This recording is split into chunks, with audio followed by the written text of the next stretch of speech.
session, a special this week brought to you by the Anglo-Italian podcast. As always, my name is Rory. I'm just about holding my temper together at the moment, and I'm joined by my very good friend, Adam. Hey, Rory. I'm hoping that I can help you with your breathing exercises today, but if not, we've got a fair bit of football to talk about. But more importantly, how are you doing this fine evening?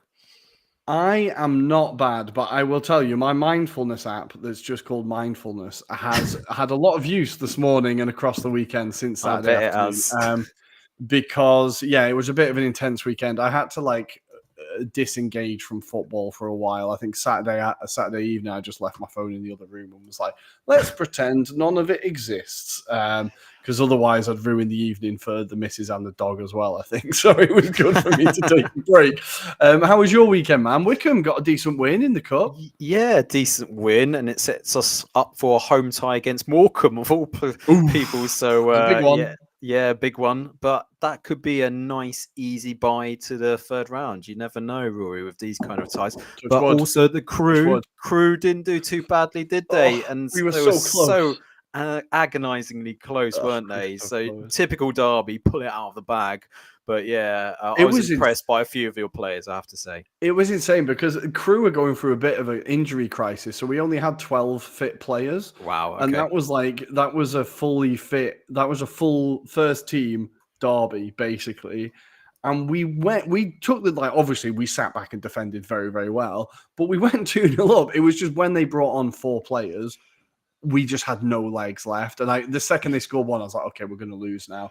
But we managed to keep a draw. We've got a replay. I'm never confident going into replays, but if we can play like that again at their place, I reckon we could do a job. We played really, really well. A lot of players really stood out. We're going to talk about it a little bit later, I think. But in the intro, I also want to talk about the Copa Libertadores final. So I didn't switch off completely from football. I just changed continent and was like, for now, I'm a Boca fan, right? The missus, which worked well. The missus's brother lives in Buenos Aires. I've got a Boca shirt, always quite liked Boca. So I'm like, okay, let's hope they win. Obviously, I turned on, and then John Kennedy, not that one, obviously scored an absolute beauty of a goal, unbelievable finish. I watched kind of the last 20 minutes and then the extra time. I absolutely love that game. Every time I watch Libertadores final, it's very different to Europe, right? Obviously, there's a lot of fighting, there's a lot of diving, there's a lot of melodrama, there's a lot of just chaos. But once you embrace the chaos, you're like, this is just fantastic. And there's so many exciting players there. The Andre in midfield that is the one that Liverpool have been linked with, Arsenal have been linked with. I think West Ham as well. Yeah. For Fluminense, she was amazing. And John Kennedy, again, he came off the bench, scored an outside of the foot finish, which was beautiful, and then gets sent off for taking his shirt off and running into the crowd because he's on a second yellow. Just out of randomness, do you think he's ever been told as a goal celebration, do an assassination kind of goal celebration? That would, I tell you what, that would have gone viral. I'd have loved it. Certainly would. Just pretends to be driving a car. I've got a lot of time for that. Maybe when he comes across to Europe. But I'll tell you what, I was looking at him and I was like, he's only 21. He's got some technique. He's raw. Is he a player that we could see in Europe quite soon? I was quite excited by his performance, but also tactically, their manager, Diniz. Now, the Fluminense have been kind of a lot of people have been enjoying them for a very long time. Yeah. And it's just so fluid. I think at one point their striker was playing left back and their left back was playing striker. Everyone just liquid dynamics and motion. It was unbelievable. Almost sounds like a De Zerbi training schedule. Well, this is it. Exactly. Yeah. I think he's this definitely hasn't done him any harm, but he's definitely being mentioned as the next big South American coach. You can definitely see why. But the other headline here as well was that Marcelo goes back to his boyhood club. He only ever made 20 odd appearances for Fluminense when he came through before he went to Real Madrid. He's ended his career in Fluminense, and can I just say another argument for our rule that we came up with, that every player has to end their career at the club they started with. And he goes and he wins them their first ever Copa Libertadores. It's beautiful. And you could see him before the final whistle on the bench. He was crying because he was just you could see how much he wanted it and how much it was it just meant so much to me. It's incredible. I thought Boca Juniors were unlucky. They didn't play badly. No. I just think Fluminense had that cutting edge, and then once they went down to 10 men, they obviously just sat back, and then Boca Juniors had someone sent off for slapping another player in a melee, and it all just, the second the player got sent off for Boca Juniors, all momentum of the game just went then, and it was like, okay, it's just wait until this ends. But it was a really, really, really great game, and if you didn't watch it, I would just say, always try and watch the final. Because it's on at a decent time so you can watch it. And every time I've watched it, it's been box office. So I really, really enjoyed it. I don't know if you caught any of it.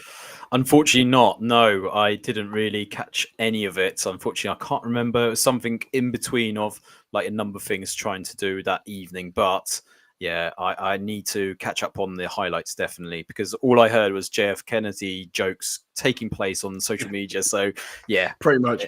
It wasn't a shot from distance, unfortunately. Otherwise, the puns would have been a lot easier. Oh yeah, can you imagine that? If you did just see me reacting, I have just seen that Christian Romero has been sent off for Spurs and Cole Palmer has equalised. Yeah. So come on, Chelsea, for the love of God, Chelsea. But before we get there, let's kind of go into the weekend, I suppose. We're going to be talking about, of course, VAR in the Premier League yet again. List of things I'm bored of talking about. Manchester United, VAR, how Arsenal need a striker, things I'm bored of talking about. But we're going to be talking about VAR. We're going to be talking about Nottingham Forest, stunning, a rampant Aston Villa. Really did not see that one coming. Luton Town with a great point at home.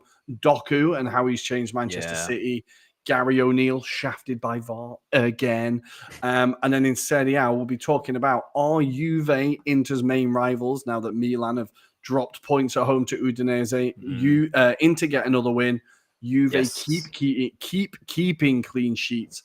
And Cagliari, it looks like they might have woken up. It looks like they might have woken up finally. And then Lazio drop points again. We will try to cover all of that. If we don't cover all of that, don't hold it against us. There's only so much time in the world, and there's a lot of football. Exactly. And there's a rant about Arsenal coming up. I don't know how long that's going to take. So let's start with VAR, shall we? It was an interesting weekend. Let's just do it. The worst VAR decision of the week, because I would actually go with the penalty at Bramall Lane.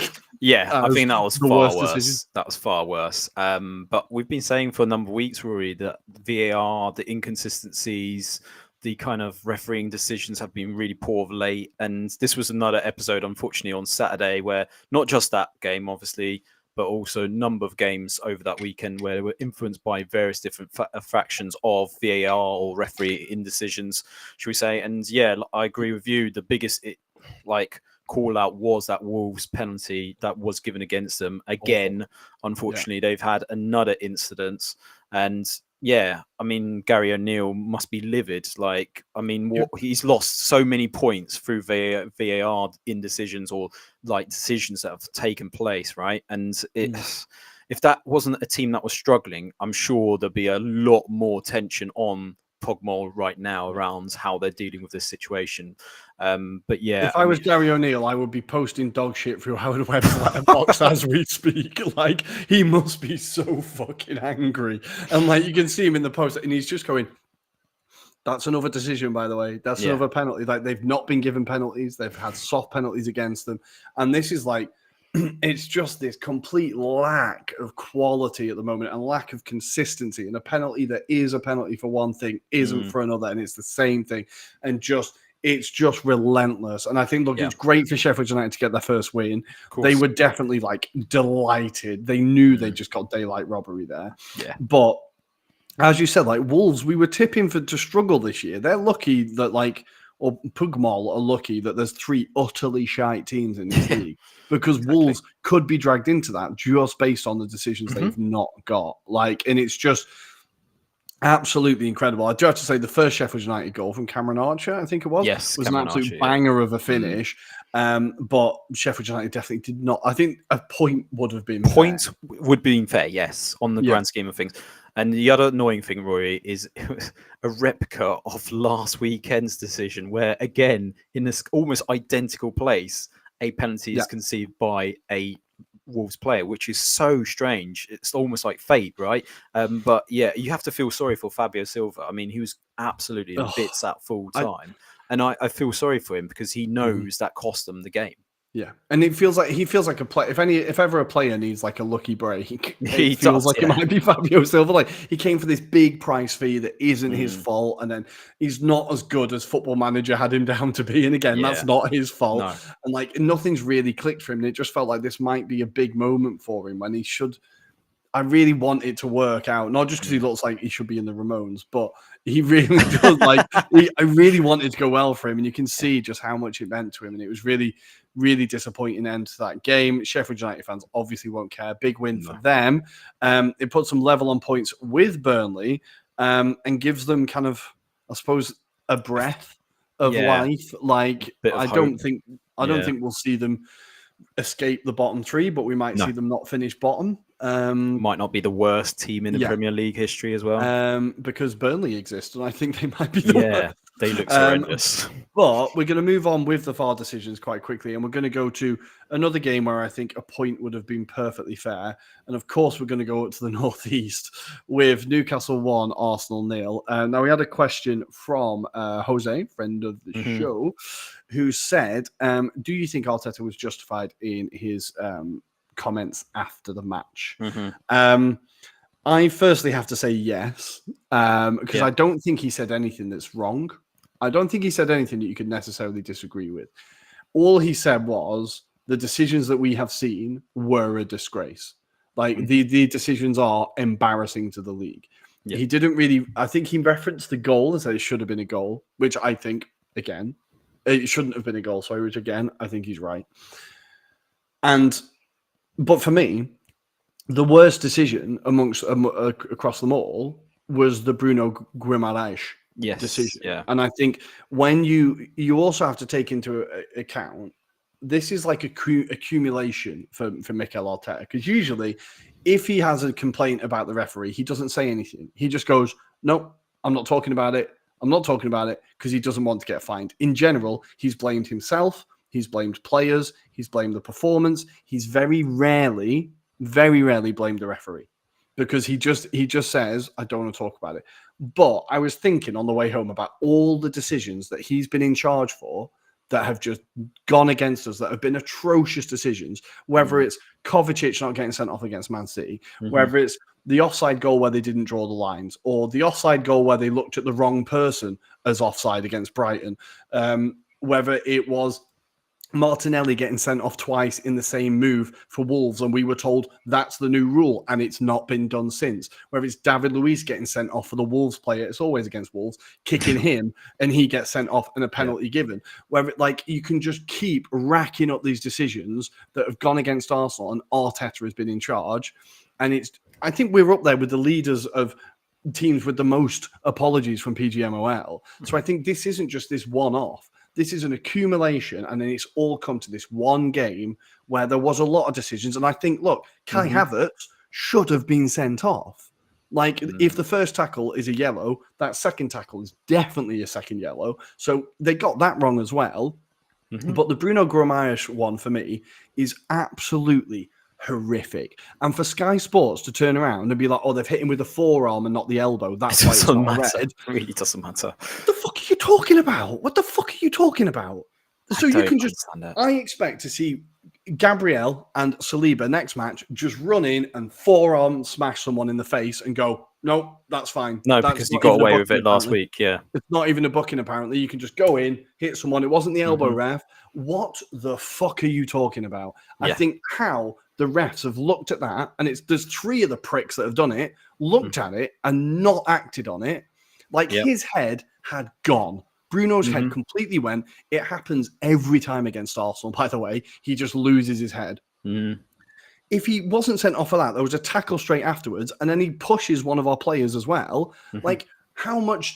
What has to happen here? At what point are we allowed to complain? If all that happens and you're still, oh no, don't bring the game into disrepute, then at what point are you allowed to complain? I think it completely took away from the game. I think Newcastle also conducted themselves fucking horrifically. Like, for them, like, the Kai Havertz tackle was awful, right? He's very lucky that he got there early and didn't make contact with the player. But 4 Newcastle players then get booked after that because they're all pushing the ref and putting hands on the ref and screaming at the ref. For a team that are very physical and are like, come to our house, we'll beat you up. You do it to them once, they don't really fucking like it at them and they can't really take it. And I thought they really did not put themselves in a positive light at all. Not that Newcastle fans would give a shit because they won the game. They'll tell me to cry more and they'll move on supporting the human rights abusers. Fine. That's your fucking prerogative. But I think the way the players acted was really awful. And I think the referees then created that atmosphere because to then book those 4 players so quickly, you've lowered the threshold so much for a booking, but then straight after you don't send off Guimaraes for a forearm smash completely off the ball to Jorginho. Like, and then Lascelles comes out and like, Jorginho refused to shake my hand. Good. I'm glad he fucking refused to shake your hand. I don't want him shaking your hand. Yeah. Like, just sod off. Like, and then that's before we even get to the pissing goal. Like, and like the goal, I can kind of see all of it, right? I can see how they've gone. There's nothing really conclusive until you get to the foul. Yeah, exactly. The foul in itself was horrendous. The ball over the line, on the line. I know how fucking physics works. I don't need some nonce in his bedroom putting tape on the floor and a ball to explain it to me. I know how it works. Yeah. It's not necessarily how it looks on the screen. It looked bloody close, but I know it might not have actually been out, right? But that being said, when it's a throw-in, the ball even touches the line, they just call it as out. But anyway, I can kind of let that one go. And our defending was terrible in the first place. Like, we completely shat the bed there. Like, we should have defended that move a lot better, of course. But the ball doesn't go out. Okay, fine. So the ball comes across the box. How that isn't a foul, and I'll get your view on it as well, is completely beyond me. And I also think the ball hits Joe Linton's arm. Yeah. There's various different aspects once the ball comes through that he's actually committed a foul in the instance. So it's first the physical foul, then it's the fact that it's hit him, and then the fact that he's managed to still get the ball through to the attacking player, which is Gordon, to tuck it away. Who might be offside. Who might be offside at that very moment. And again, like you say, I completely agree with all of your points. And one of the things I wanted to kind of try and attempt is actually share the it is IFAB's kind of aspects around the use of VAR, because I think that will help us really make it clearer. So I'm going to try and share this guidance that I did dig out prior to doing this live stream, because I think it's really important that we kind of shed it in a bit more light and bring to the table a bit more about the facts itself as well. Because I think sometimes that gets really lost in terms of how that actually works out. But if you can read this, obviously, for those that are viewing, it is point 2, which is reviewable match changing decisions incidents. So I'll read it out for those that aren't obviously watching this right now. So the referee may receive assistance from the VAR only in relation to 4 categories of match changing decisions incidents. In all these situations, the VAR is used only after the referee has made a first original decision, including allowing play to continue, or if a serious incident is missed, not seen by the match officials. The referee's original decision will not change, or not be changed, should I say, unless there is a clear and obvious error. This includes any decision made by the referee based on information from another match official, e.g. offside.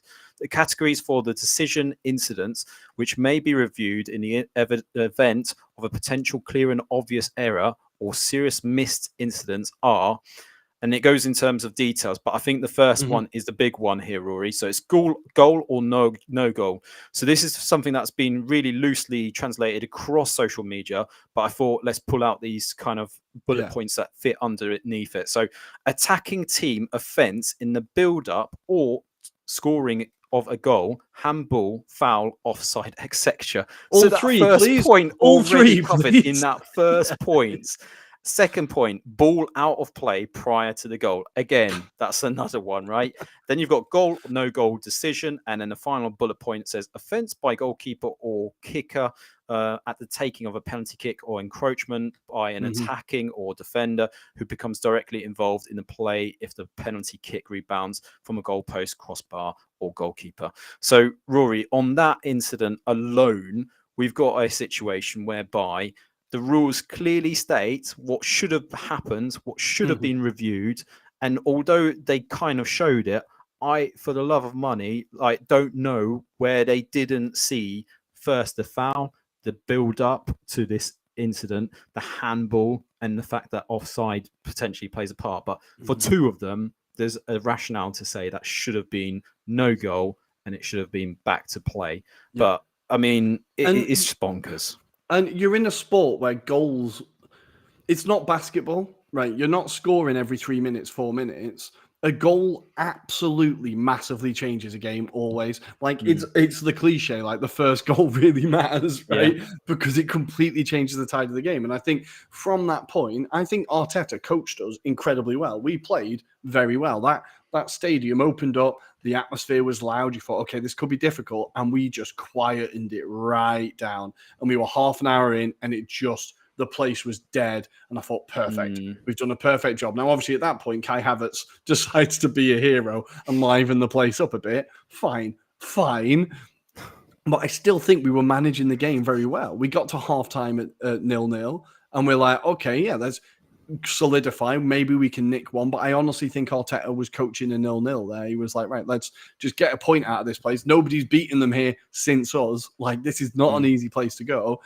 Like, let's just get a point and run. And I think that is what should have happened. Now, I just think, how often can you, like, and this, I can feel Arteta's frustration, not just because it's Arsenal, but when it was Klopp and when it was like, these people are like, you're at the highest end of your industry, right? Yeah. You know that if Man City drop 1 point, that's the door open, right? If you drop 1 point, that's you out of the fucking race. Like, it is the tiniest of margins now.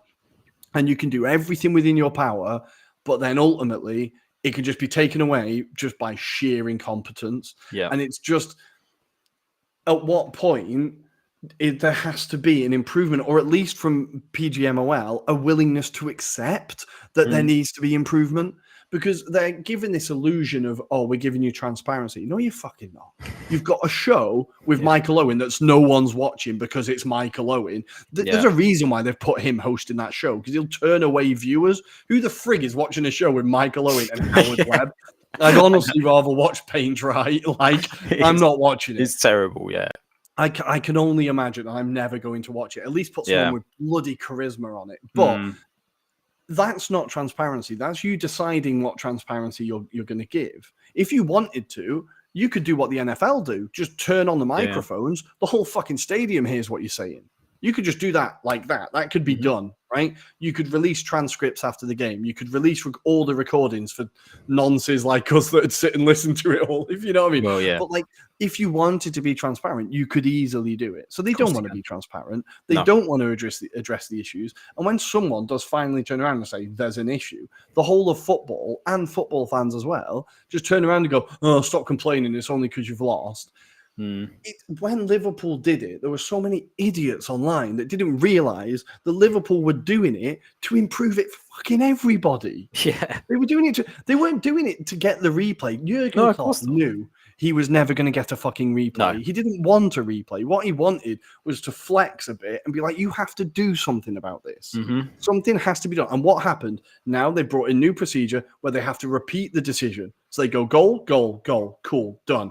That is only because Jurgen Klopp complained. So then for Gary Neville and fucking Carragher to now turn around and go, well, actually, the Arsenal statement's disgusting and it should really just be quiet.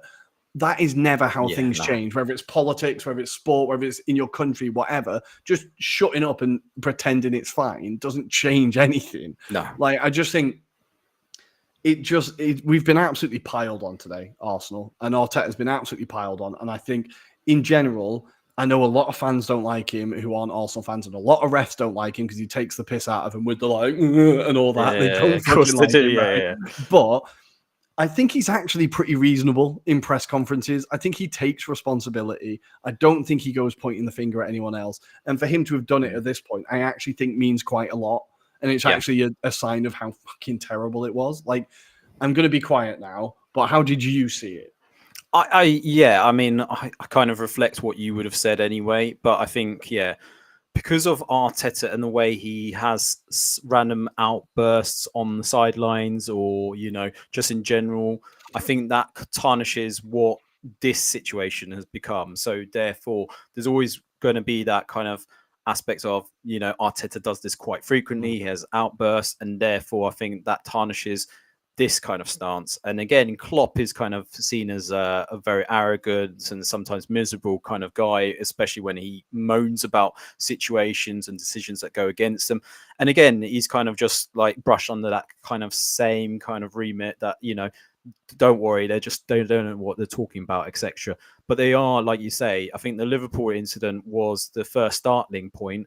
And now there's going to be, it sounds or feels like there's going to be more of these incidents. And it would probably take like a few of these teams to kind of realize actually those two weren't just freaks. It's continuous. There needs to be something that has to happen now. And it's just getting to that point now, Rory, where we just got to start thinking about what should they do? Should they cut back on the use of VAR because they're not getting those decisions right? Or should there be something better in place? I don't know what the right answer is at this point. I think there needs to be a whole review of how it's used. At least there just needs to be a complete review of how how are we doing this? What is the procedure? What do we want to be able to achieve? And what do we need to do to train people to be able to achieve that goal? Like you would with any business, any team that you're working with, you set out a fucking plan. It doesn't feel like there's a plan. There's no consistency. There's just nothing. I've always been quite partial again to the NFL system where you get a numbered set of reviews. As a coach, you get to throw a fucking yellow flag on the field, whatever it is, and you go, I want that decision reviewed because I don't like that. But if you get it wrong, you lose the appeal. That's fine. If you get it right, you keep the appeal. And it obviously it can be used tactically later on in the game. You just start appealing, whatever. But you can limit them by halves. You can get around that. But I think maybe having that kind of system, so you don't have to review every throw in, every foul, whatever, but having it where the manager does actually know, I think you got that one wrong. I don't think it would be the worst system. It works pretty well in NFL. I know it's a very different game. It's much more. Well, it was a good example. I think about 2 years or a year ago on social media where they showed the Australia League where there is VAR that follows the game at the same time as the referee and actually pulls the referee and says, actually, I think you got that decision a bit wrong. Can you just review it now on the TV and I'll show you what I've just seen. And they reviewed that decision and it changed ultimately to be a free kick and a red card for the opposing. It's not dependent on the ref using them. It's them also being like assisting them to make sure that they make the right decision. Rugby. I know nothing like rugby, but I think that might be the rugby system as well. But yeah, even things that like looking at other sports, like sports learn from other sports, right? Managers go and look at handball coaches and basketball coaches, and they learn from other coaches to bring it in. Why can't footballing authorities, the Premier League, whatever, learn from other leagues and other sports as well and go, right, 100%. You've had video referee for how long has it been in rugby? It's been in there for years. Like, right, how did you implement it? How did you fine tune it? How have you got it to the point where I don't often hear many, and I don't pay much attention to rugby, but I don't often hear many ludicrous decisions from the video referee in rugby. Feel free to correct me if I'm wrong, but I think not that I've heard of, but I think there's been a few incidents in the past, but ultimately there's not been as many in comparison to VAR with football. We're 10 games into the season. How many VAR controversies has there been? Look. The two main ones are obviously the one that happened over the weekend and you had Liverpool, but Wolves have been, I think, at least subjected to this at least 4 times. And I'm actually, whilst we're on that point, I did see an interesting article that was raised by, believe it or not, ESPN, which showed that there was a total of 24 overturned decisions by VAR this season. And then it went line by line by each club to say how many had been given against them and how many had been given for them as well. So, for example, the likes of Fulham, Everton, Aston Villa have all had one a judgment or decision in their favour. Man City have had 2 in their favour. Brentford have 2. Nottingham Forest had 3 given for them as well. So Nottingham Forest are the biggest. I'm going to scroll down, and I'm assuming it'll be Wolves that are at the bottom of this, to be fair. Let me just double check for you. It is Man United 4, apparently. They've been given 4 against them, and Burnley have had 2 against them. Tottenham Hotspurs had 1 as well. So I don't know how that's calculated. I'm sure that's not quite definitive. Yeah, it's always... I think that is against what VAR has given, whereas Wolves, I think they've had different decisions that are not necessarily VAR decisions, if that makes sense. They've just not been given. They've just not been given, or they have been given and it's shafted them. I think, the way Gary O'Neill has conducted himself, maybe this is what they like, and he has conducted himself very well, and maybe that is what Arteta needs to do. There's a thing of is this going to count against us in the season now? Is this going to count for us in the season? How are referees going to feel when they are now refereeing Arsenal games? It'll be interesting to see how it's affected it, but I think... Look, you can even talk about, and we'll move on from Arsenal, Newcastle. Congratulations, Newcastle! Genuinely a huge win, very, very good performance. They didn't have many shots on target, they didn't offer much, but they got a win, and that's all they'll care about. But for Man United, even against Fulham, Harry Maguire's the first goal is ruled out for offside because Harry Maguire waves his leg at it. Right? I understand the rule that they're trying to implement there. But earlier in the season, Manchester City, a player is stood right in front of the goalkeeper in an offside position, clearly interfering with play, and the goal's given. Yeah. And this was, it's just, so it's not even just Arsenal, it's across every game this weekend, basically. There's been a VAR controversy, or 4 games, maybe there's been a VAR controversy. And you think, well, that's half of the games. That's not great. Exactly. As far as ratios go, it's not fantastic. If you're like a surgeon and you had a 60-40 success rate, I don't know how long you'd be working. I know, right? You know what I mean? So I think it's not fantastic. So yeah, it's just an absolute fucking shit show. But we're going to move on. Arsenal, we do need to improve, and we need a striker. That's the last thing I'm saying about Arsenal. What game should we talk about next, Adam? I realise that we're kind of at the half. Yeah, I think we're going to have to summarise some of these games, but I'd like to also talk about Luton and Liverpool, because I thought Luton gave themselves a really good account of themselves, drawing 1-1 in the end, thanks to Luiz Diaz scoring an equaliser just before time. I think it was a few minutes before time now. I can't remember from my notes, but I did see the match, and I thought Luton were very much worth the value in terms of getting a result on the day. It was so unlucky that they couldn't hold on. I thought they played superbly, even though they didn't offer too much offensively. They did have their little moments. Kabore on that right-hand side, really putting in a few. Obviously, we moved on to Ogbene as well, and he had to be pulled off because he was running constantly, in danger of doing some damage to his hamstrings, clearly. But I thought, superbly, they were all set up to absorb a lot of what they were expecting. And in their credit, they didn't leave or have Liverpool creating too many clear-cut chances. I know we'll probably talk about the Núñez kind of miss, for example, from that. Initially, it was Salah that should have done better in the first. Such a great player, Núñez. He's hilarious. He's so funny. He's so funny. I love him. I'm honestly so glad he's in the Premier League because his entertainment value is through the roof, and he's genuinely very good. But he is just prone to absolute collapses, and you're like, mate, you just pinged one from 35 yards and now you can't hit it from 6 yards. It's incredible. It's incredible, isn't it? Fascinating player. Fascinating. He was, but Luton, very, very unlucky. But I think it's one of those things where experience just kind of told at the end, a little bit more fitness in the legs, whatever it was. But I'm still with my take that Luton are the best team that have come up this year. Because at the moment, clearly. To be able to, I know their ground is a unique place, etc. But to be able to play that well anyway and be that well drilled, and they've got a system and they know what they're doing and it works, and it will get them enough points to stay up. I think honestly, it will get them enough points. I think Bournemouth are way worse. Bournemouth at this moment in time, it does look like it's between the 4 of them to I can't see many teams being dragged into it, and I think for once Everton are saved. They're saved by I think they can relax worst teams. Yeah, They can exactly. relax a little Even bit. if they go on like 3 games losing run, I think they'll be safe this season. But we do also, before we move on to the Premier League, onto Serie A, we do also need Yeah. to mention, because Forest fans will be very, very angry, a huge Big win against Aston Villa and a fully deserved win against Aston Villa.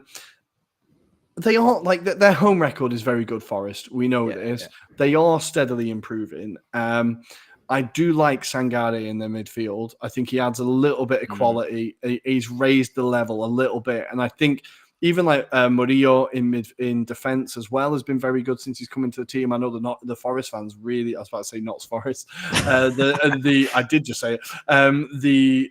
The Forest fans really like him. They're not so dependent on Gibbs White anymore. Alanga has been a fantastic buy. I think they've got the floor's just been raised, right?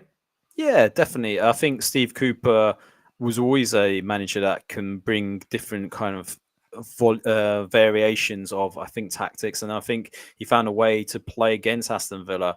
But like you kind of alluded to, they've had some really good players. Dominguez, another one that came from Bologna last season, was a player that I really rated, and he's starting to find his feet at Nottingham Forest as well. But yeah, Sangara and Mangala, they've been really good. And I think he started, they had that really chaotic beginning last season where they signed loads of players. No one knew what the hell was going on.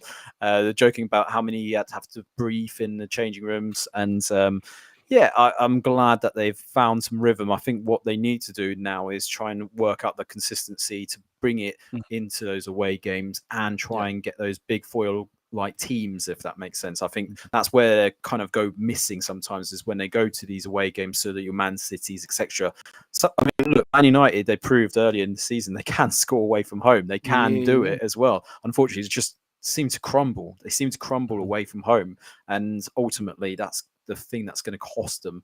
But luckily, like we've just alluded to, there's 4 worse sides than them, so it should be safe. They should be. Regardless. They should be all right. Elsewhere, as we said, Manchester United got a huge win. Bruno Fernandes in the 95th minute with a beautiful little finish to get the win there. Absolutely massive, I think, for the momentum and everything that really lifts the mood. Game of the weekend, I think, Brentford 3, West Ham 2. Kudus' scissor kick, absolutely unbelievable. But a great comeback from Brentford. They've now won 3 in a row. West Ham have now lost 3 in a row in the league. 2 teams who we were worried about Brentford, but they've clicked, haven't they? They've clicked a little bit. Pick up some points now, and that's the most important thing. They can just do that up until December, when they should anticipate Ivan Toney to potentially be back, regardless of whether he decides to transfer himself out of the club. But at least it gives them time to kind of go, do you know what? We get to the window, we might be able to get someone in if Ivan Toney does decide to move on. It doesn't have to be Neil Mopai, but he did get his first goal after 18 months. He's starting to pick up some form. He's doing better there than he did at Everton. Yeah. No. Well, yeah, that is a low ceiling, but yeah, congratulations, Neil Mopai. In Manchester, it was the Doku show as he got 4 assists and a goal against Bournemouth. I fell asleep during this one because Man City were 3-0 up, and then woke up and it was 6-1. I was like, oh, Christ alive. In my defense, I work Saturday mornings. I was very, very tired. Everton drew 1-1 with Brighton. Brighton struggling a little bit at the moment, but Everton, as we said, clocking up those points, looking a lot better. And the highlight in this game was Milner taking on Ashley Young, the oldest kind of wing pairing ever. Absolutely love it. Gotta have time for the OAPs. Mikalenko getting a rare goal as well for Everton, which is nice to see. Burnley lost at home 2-0 to Crystal Palace. For the first goal, you have to see Jordan Ayew's turn. It's unbelievable. I didn't know he could do that. It was insane. He's got that in his locker. The problem is he doesn't do it very often. And I think, to be fair, defender was poor on that instance. He gets completely rinsed. He was just typical Burnley. It's just typical Burnley. They just don't play it the way that you anticipate them to transition into the Premier League in that sense. And I think there's a few more question marks on Kompany, whether he actually stays there at this rate, because there's a really interesting debate there to be had about pragmatism. And I think that you can be an ideas manager when you're Guardiola or you're trying Barcelona, to evolve the team, right? the team, Trying to evolve the team, right? Yeah. And he hasn't got to that point yet. No, exactly. I think surviving in the Premier League. I was watching them and I was like, it reminded me of Norwich when they used to come up and they just walk the Yeah, Championship, yeah, and then yeah. they try and play that football in the Premiership, and And they it doesn't just get work. relegated straight away. Yeah. But teams like Stoke or Wigan or whoever who adapted and thought, no, we can't play like 1970s Brazil now. We're just not good enough. They were the ones who stayed up. And I like a manager who has morals and sticks to it. But I also think at some point it becomes like professional, like Suicide, basically. to just be like. Because I saw the interview with Craig Bellamy with Gary Lineker. I don't know if you saw it, which was really interesting. Yeah. I genuinely like Craig Bellamy, very interesting bloke. But he was talking about interesting is quite a kind word, It's but wide for him, isn't it? he's an interesting bloke. And he was talking about how they're not going to change what they're doing because he's the assistant, right? And he was like, we're not going to change. We're going to keep doing what we're doing. I was like, oh, well, you're fucked then. That's it. Then you're fucked. What have Luton done? They've adapted. They've gone, right, this is what we have to do to stay up. And I think Burnley, the fans will get pissed off pretty quickly because if they're not already, because obviously Sean Dyche kept them in the league for a very long time, not playing the most attractive football in the world. They didn't give a shit. They were there to wind everybody up and get 3 points at home. And that's what they did. And I think it's patience and aesthetics when you're down at that end of the table only lasts so long. So I think, Vincent Kompany I don't think they'll fire him, but I don't think they'll stay up either. No. We are going to leave the Premier League there for now. I think that's all the games covered. It's currently still, it's half time. So it's 1-1 between Tottenham and Chelsea. Tottenham down to 10 men. The league's best centre-back, Romero, in the huge game for them has been sent off. Who could have seen that coming? I know, right? He's usually so calm. I know. Surprised. Absolute muppet. Anyway, we're going to move on to Serie A. It's Serie A time. It was a great weekend in Serie A. I really enjoyed it. It was actually quite enjoyable. Yeah, you looked at that kind of fixture list and it didn't look exciting, did it, at all? But we've got a whole host of different games, right, Rory? We weren't particularly excited, but I'm going to start with Friday, controversially. I'm going to start with Bologna 1, Lazio 0. Lewis Ferguson becomes the joint highest Scottish player in Serie A history, roaring with who is it? Who's the other Scottish player? It's huge. Just trying to think, who would it be? Mark Hateley? I believe no, he's English. He's English. Sorry, Joe Jordan. It is Dennis Law at Torino. Oh, wow. Okay. He got 10 goals in 27 games, which is a hell of a return. Jesus Christ, fair play. 10 goals in 27 games for Torino. Lewis Ferguson is now on 10 goals for Bologna. Is there an argument that he could get a move to one of the, Bologna, but bigger clubs? I think he's been one of the better attacking midfielders in Serie A for at least last season and this season.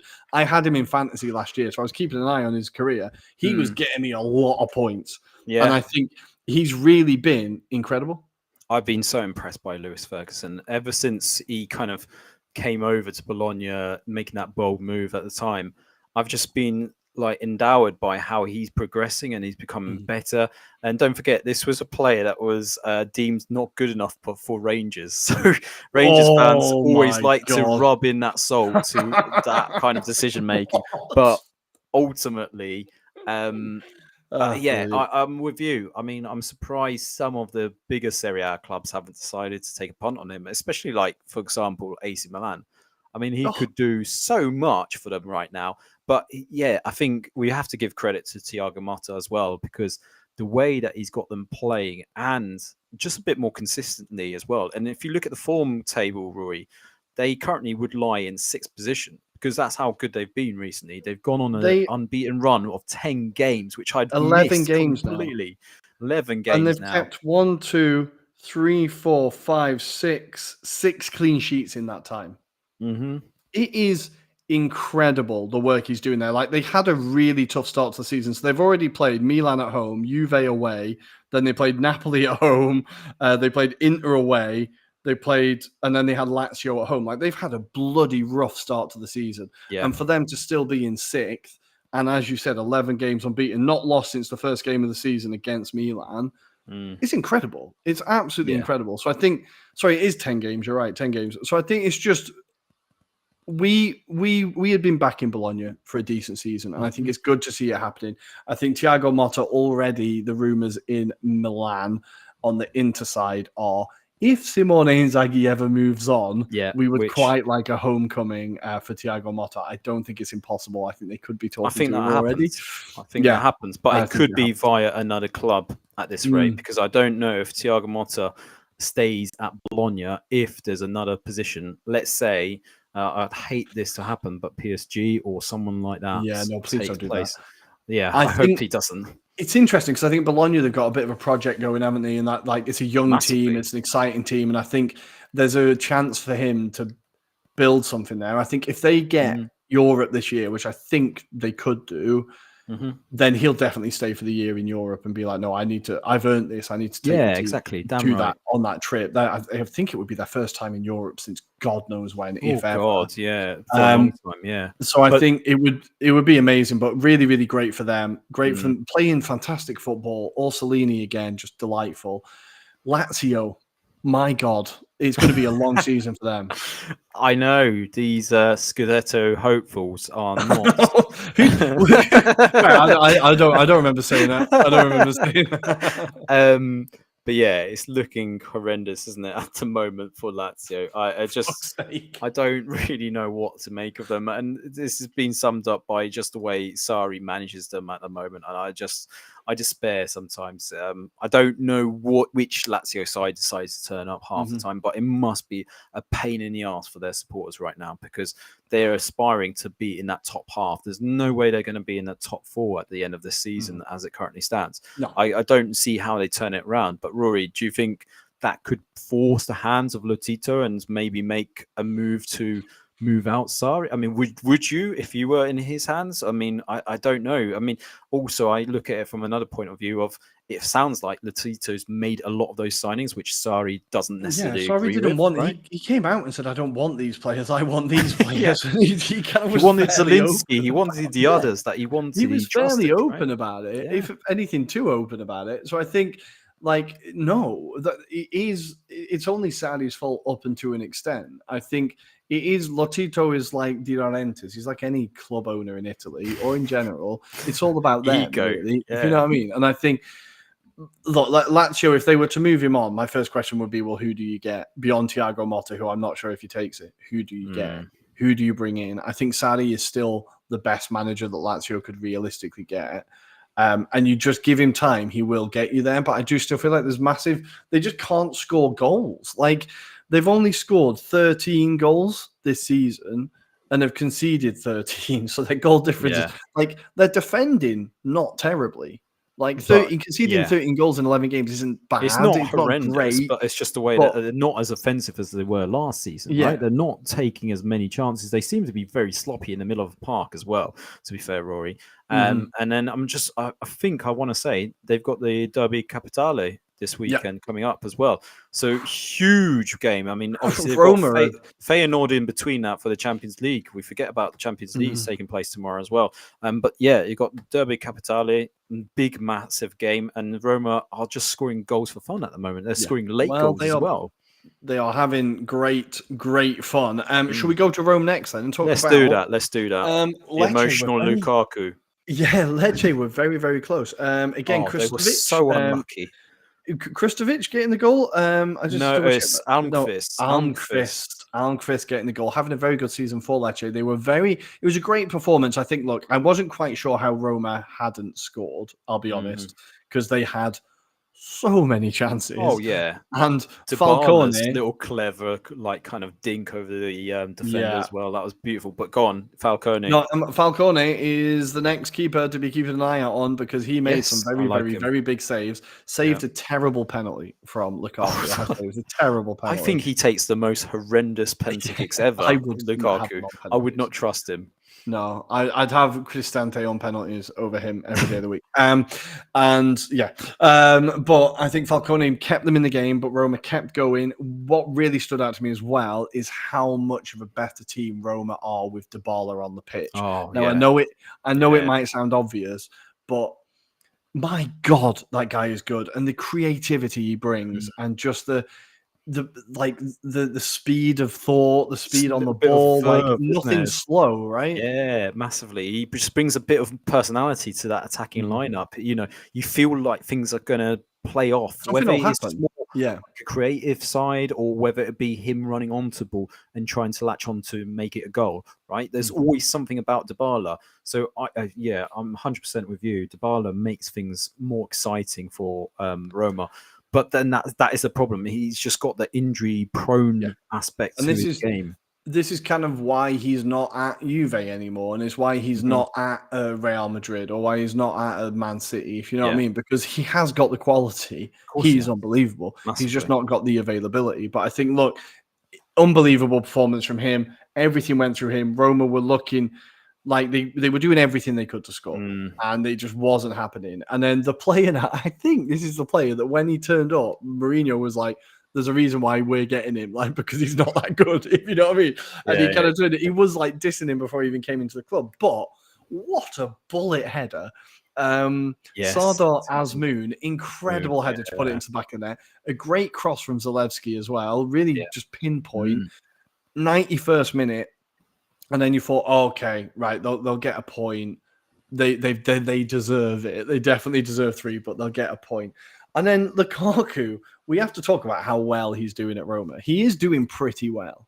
Yeah. Oh, yeah. I think if I remember, I just saved it as a bookmark. I think he is just behind Gabriel Batistuta in terms of the first few games for the club and scoring return. I will try and dig it out while we're speaking. But in terms of like his overall game, I mean, he's really stepped up to the part. Obviously, there is that kind of aspect behind him whereby, he was a bit controversial when he came into the club and, you know, the circumstances. And you clearly could see the effects of last weekend at full time as well, because he was sobbing his eyes out because of, I suppose it was mentally a tough week for him, right, Rory? He's playing for his boyhood club, Adam. It's his 12th boyhood club. It means so much. Until he pisses them off later on in the season, right? But I was just looking. He's got 6 goals in 9 games for Roma so far, which is a bit mental.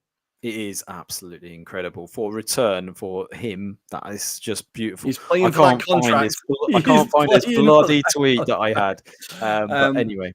But overall, a massive win for Roma. It puts them 1 point ahead of City rivals, Lazio, and back into the European race, really. It looked like they were gone. It looked like, do you remember they were in the relegation zone not too long ago? They are now on 17 points. Napoli on 21 in 4th. Atalanta on 19. I think the 5th place is where it's going to be an absolute battle, isn't it, really? Yeah. But massive win for Roma. Mourinho obviously loved it. Lukaku loved it. Lecce, super unlucky. Just a really... They're becoming just a solid Serie A team. Yeah, I think De Versa will be kicking himself, to be fair, and so will Strafezza. Strafezza had the opportunity 5 minutes from time before, obviously, we saw Azmoun obviously equalise, and had that goal gone in, that would have been curtains. I think that's the end of Roma, but fair play to Roma. They brought it back, and you know, look, Lecce have done really well this season. To be kind of in that top half at the beginning of the season was just incredible. Yeah. And you know what? There's arguments to say, given the kind of funding that they've had on that squad, do you know what? They've done respectably really well. I just hope this isn't kind of the accepted ways of working, because they do need to kind of put some more money into that squad just for them to do more than what they've done this season. This season's been a bit of a miracle, it has to be said. No, they are playing fantastically. Great for them, but unlucky at the end. We need to move to, let's go to the city of Bergamo, where Atalanta won, Inter 2. Çalhanoğlu with the penalty. I thought it was a bit of a soft penalty. I think, the goalkeeper takes him out, personally. I think that's. Oh no! Wait, no. I'm thinking of a different. No. I'm thinking of a different penalty. No, that was a penalty. Okay. Which one did I think was soft? I can't remember. Anyway, no, it was a blatant penalty. It was a blatant penalty. Çalhanoğlu. I can't remember. It'll come to me which one I was thinking of. Fine. Maybe it was the Udinese one. Anyway, Çalhanoğlu with the penalty. Lautaro Martinez with a great finish again to put them 2-0 up. Scamacca with another goal for the fantasy team, my guy. Gets them back into the game before Rafael Toloi in the 92nd minute kind of kills off any hope of a comeback. Inter just march on in a tough place in the pouring rain. They get it done.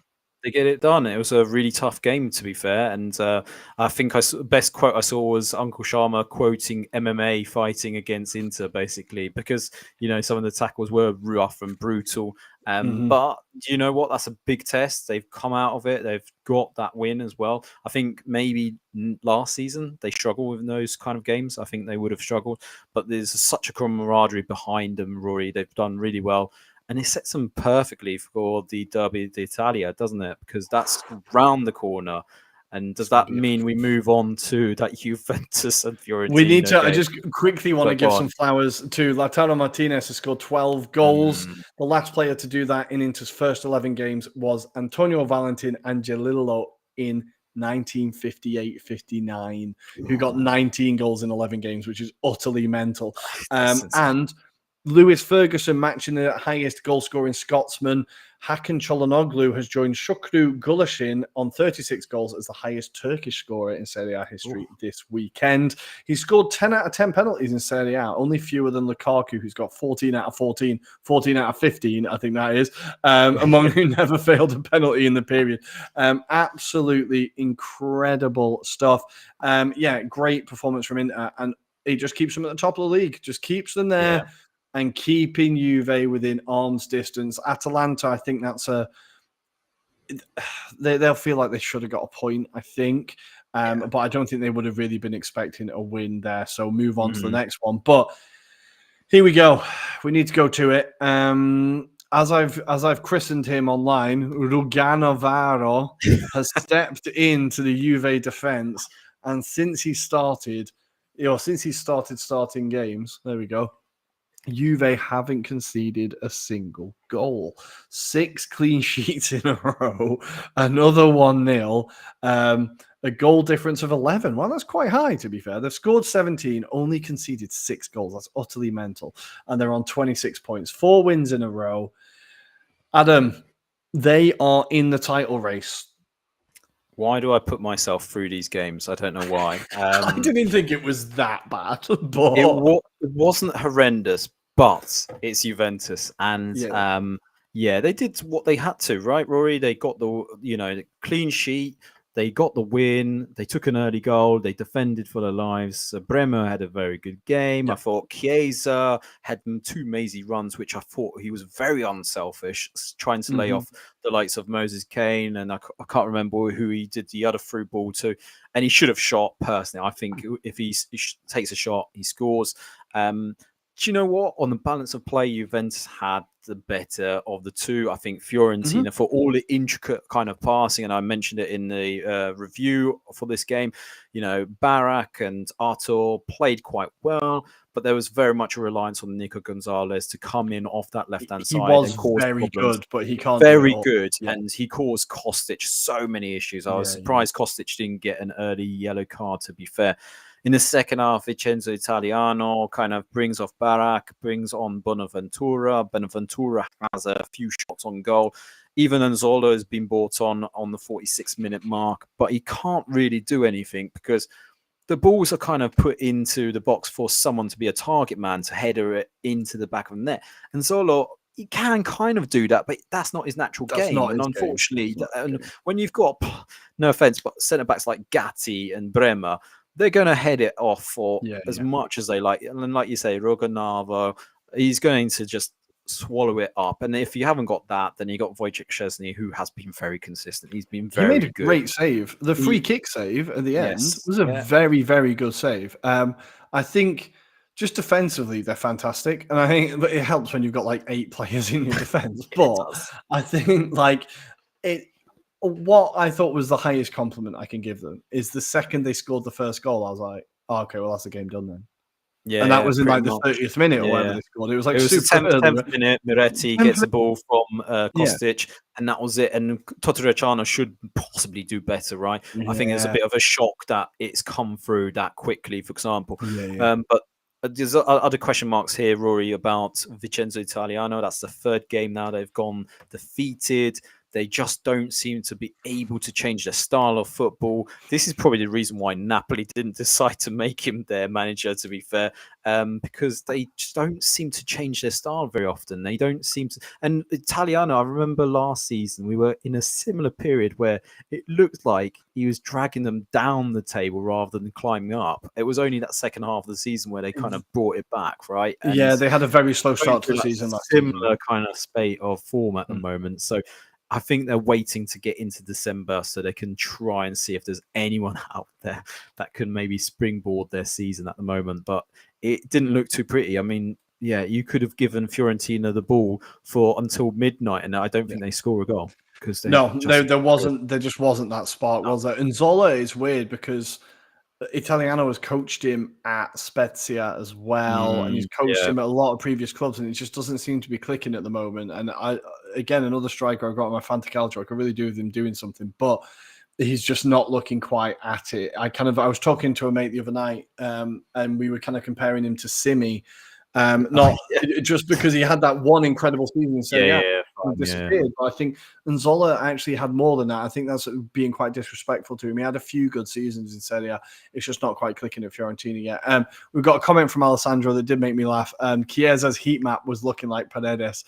Absolutely. That's Allegri ball for you. But I think, look, Fiorentina will be absolutely fine. They just need to start pushing for Europe. There needs to be some progress. Obviously, they are in the Europa League this year, Conference League. They're in the Europa League, right? So they've got that to focus. They've got that to kind of try and get far in as well. But they are in the European race. They just winning 5, drawing 2, losing 4 is kind of a little bit of feast and famine at the minute. But that's 3 losses in a row now. So he does need to turn it around quickly. And they do have next. They'll be playing Bologna at home. It doesn't get much easier. You say that. Yeah. So Fiorentina and Italiano need to turn that around at some point. But for Juventus, we have to accept that they are in the title race. I think it's going to be like, well, as it always is with Juve, it's going to be good versus evil. But I think it's going to be like beauty versus like the beast, ugliness. Beast. Because, and the thing is, I can see the beast winning. I can see Allegri out of all of this, all the times he should have been sacked, all the crap he's taken, all the times Juve have broken the laws and all the court cases that are going on. I can see them just getting the Scudetto again and being like, see, none of it matters because we still win.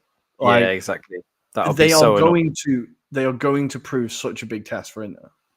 I think this is the biggest game of the season already. This is I appreciate the build up. We had a few teams being potentially Scudetto credentials and potentials, but at this stage now, I see it between them two. It feels like the previous Serie A seasons in the mid-90s where it seemed to be between two clubs, and for once it feels like it's going to be between them two.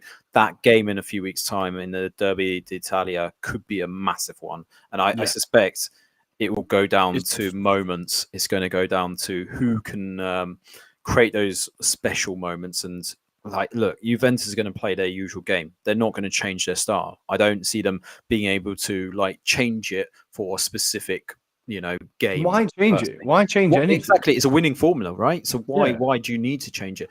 But I think obviously this is a different test for Allegri as well, because up until this point, all the kind of teams that they've played, they should on paper beat them with the greatest respect. We talked a few weeks ago about Hellas Verona, and they were clinging on for that kind of draw at the time. But respectively, Juventus should be winning those kind of games comfortably. And that's sometimes the annoyance to those certain Juventus fans. But I think they're starting to win over by the fact of this form. That's all it is, Rory, at this stage. And they've started to pick up the form. It's working. There's a formula there. And the players are digging into it. And that's all you can say at this stage. So they have beaten this season. They've beaten Milan away. They've beaten Lazio at home, and that's it. But they're the two big teams that they've played where you think, okay, yeah, they have come up against. And don't forget, Milan had a man sent off as well. Milan were down to 10 men. That's a very, very fair point. So yeah, this could be that's the first game back after the international break, so it's going to be absolutely huge. But yeah, Juve are in the title race. It will be fun. for somebody. It'll be fun for somebody, but not for us. So moving on from there, we do need to go. I can hear people shouting from the direction of Friuli as the Udinese fans get very, very angry that their win in Milan hasn't been mentioned yet. I know. They broke their duck of draws, and of course, Milan were more than hospitable and handed over 3 points without much of a fuss, from what I could tell. What did you make of Milan's performance?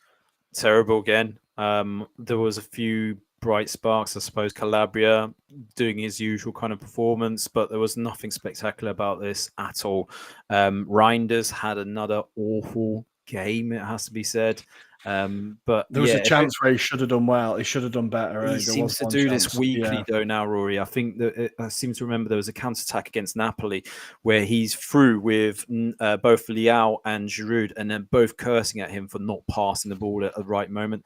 And this is the bit that I feel like is that maturity, that understanding that he's starting to lapse at certain times. And I think, personally, I'd be benching him because you've got someone in Yassin Adli who I feel is a brighter spark at this moment in time. He's been craving this moment. He hasn't been given the game time. Krunic had a stinker, I thought, as well. I wasn't convinced by him. And Tomori, probably the only solid player in that squad if it wasn't for him at the time. I know he has his moments, right? He does have wobbles. He has his moments, but he was the most solid player on the night, I think, from a Milan perspective. And again, 9 lives purely survives another day because there's a statement saying that the board are behind him at the moment. So there's nothing that's going to change that position. And if you look at it, technically from a form point of view, they are 3rd or 4th in the table at the moment. So yes, they've had some poor run recently, but I think obviously you've got tomorrow. Is it tomorrow or Wednesday? They've got the big game against PSG at home. If they don't get the result there, then potentially you could say forget about the Champions League. They might be able to concentrate. But then there's that old age question about what happens with Giroud, because he's 37 now. He's a good player. Don't get me wrong, I love him. But I think they need to evolve that squad again. This needs to be the season where they start to transition in Okafor, because he's a young, exciting striker. Yeah. That's what you've brought him in for. Yeah.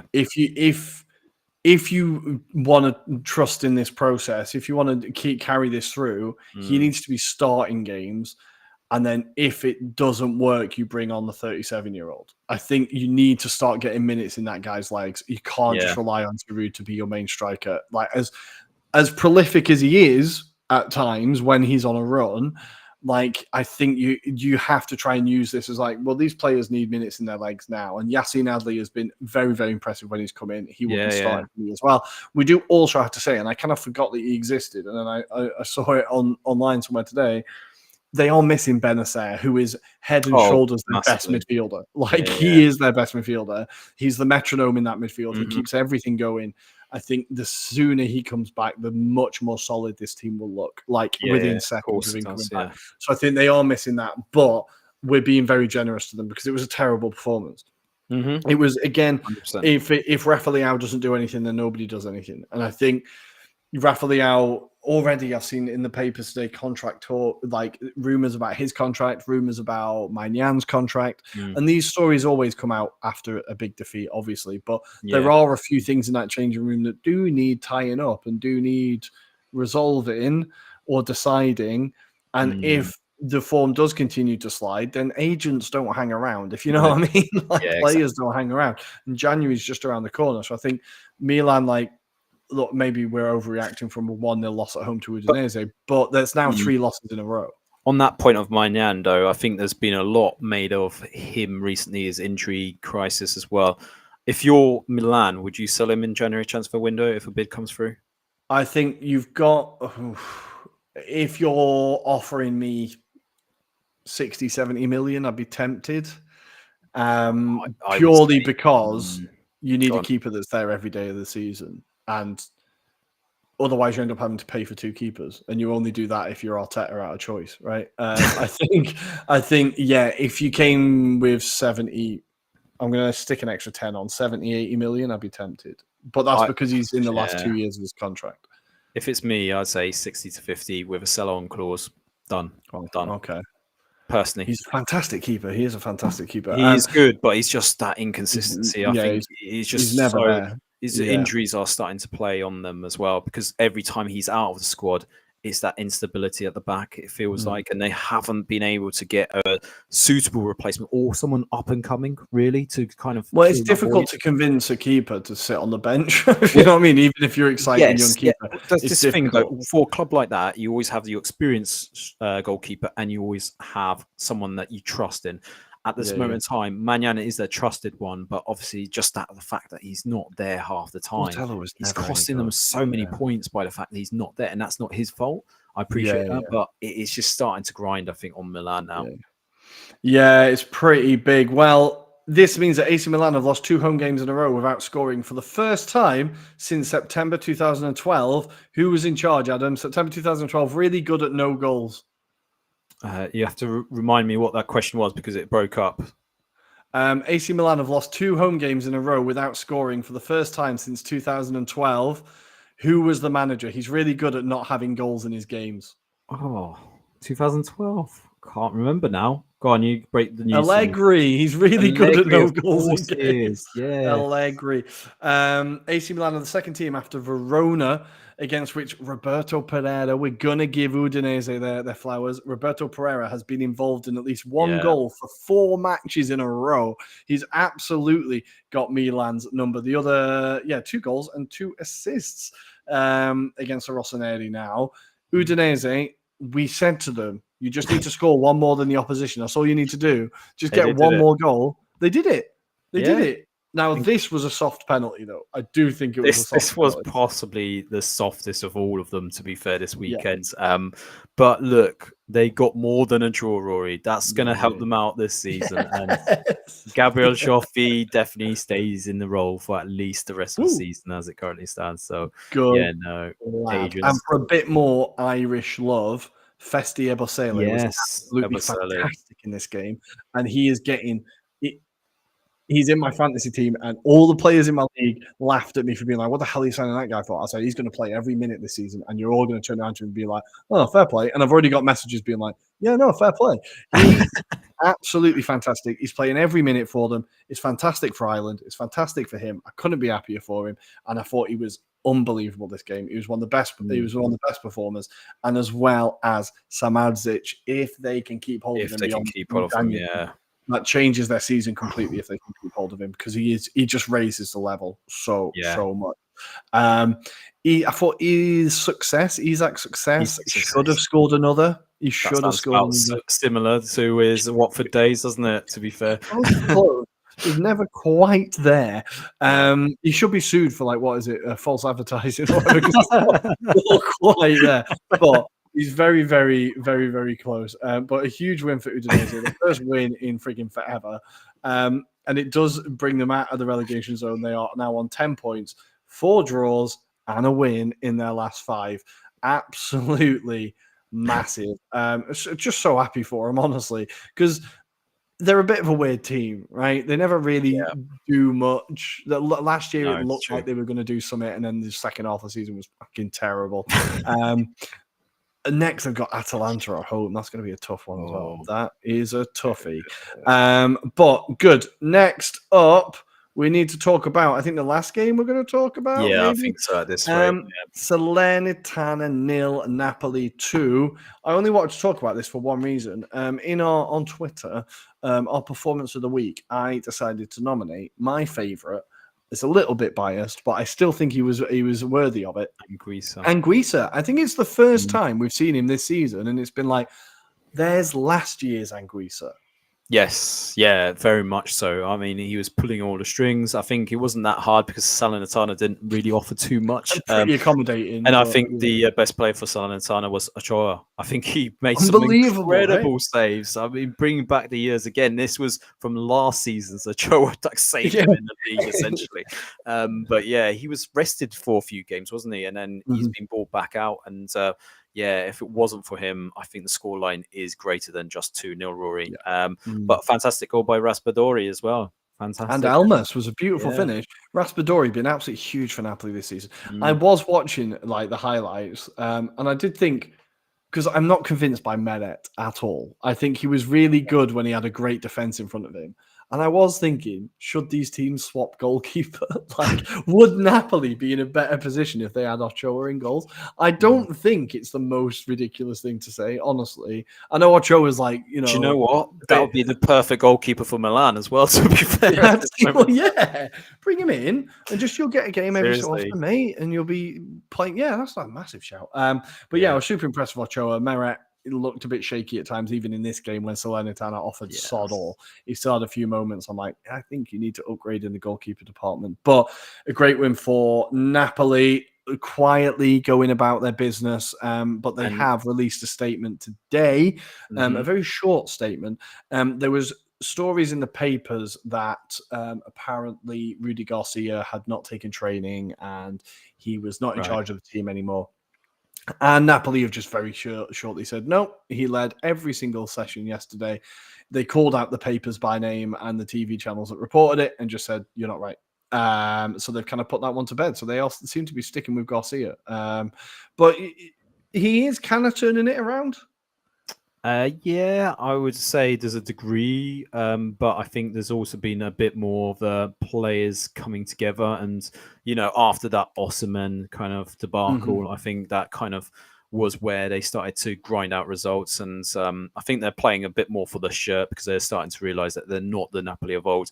I still don't think Garcia is the right person or candidate for this role at this moment in time. I don't. Yeah. I just feel he's getting a bit of a luck as well along the way.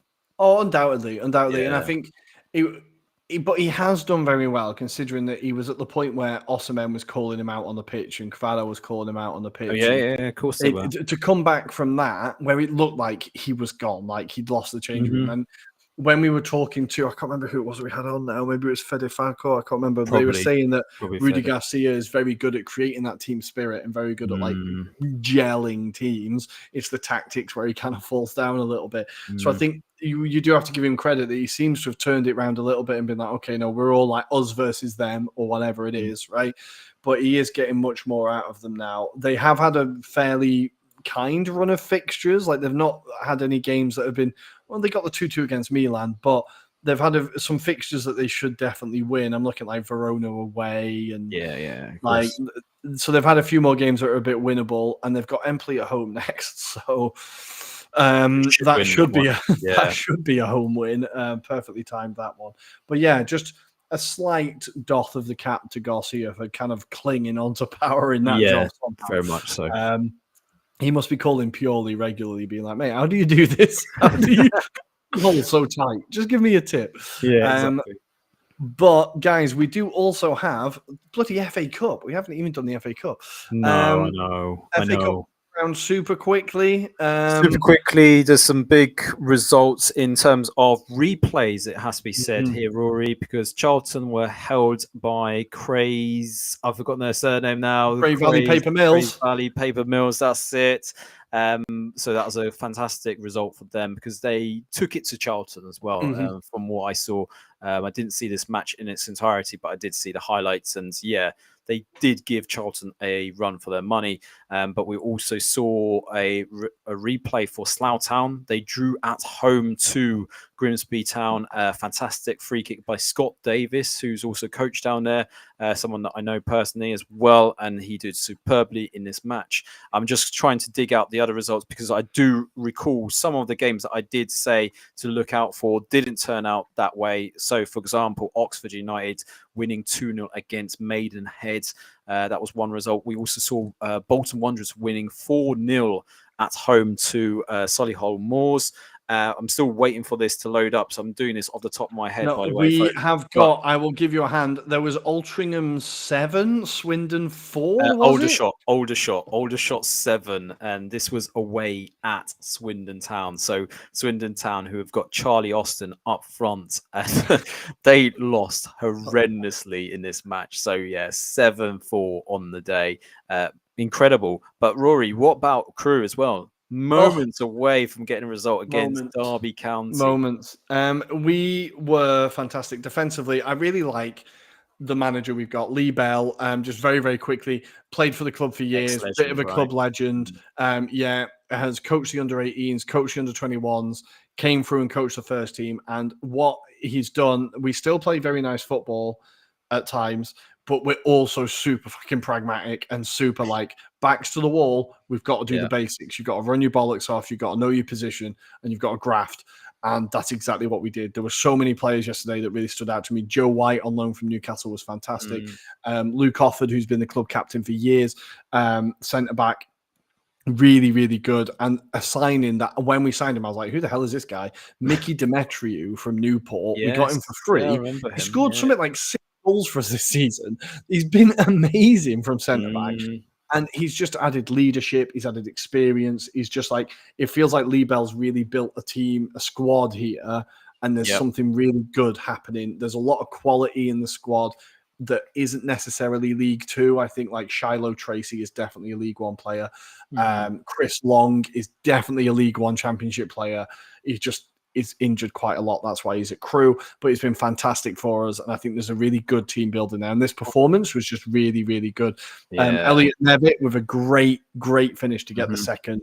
Got him from Tranmere. Very, very good finish. And Courtney Baker Richardson, who is like that's one I was going to lose to. The jabbiest looking lad in the world, but I absolutely love him. He grew up in Coventry, I think. He's got like the skull tattoo in his hand on it.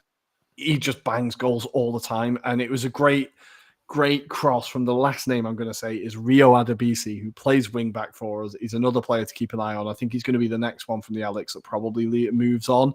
I think he's definitely got championship written all over him at some point.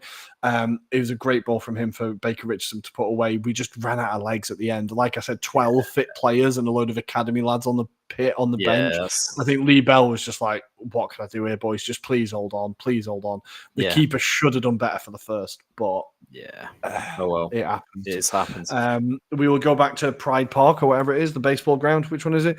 Pride Park, Pride Park, and we'll see what happens. We've got the treat of Bristol Rovers if we do get through to the next round. So. It's a biggie. Lucky you. But one other game to call out was Chesterfield beating Portsmouth 1-0. John Mousinho not having the result of the day, unfortunately, on that occasion. And the other one we called out on Thursday's pod, the greatest distance by Gateshead United or Gateshead Football Club fans.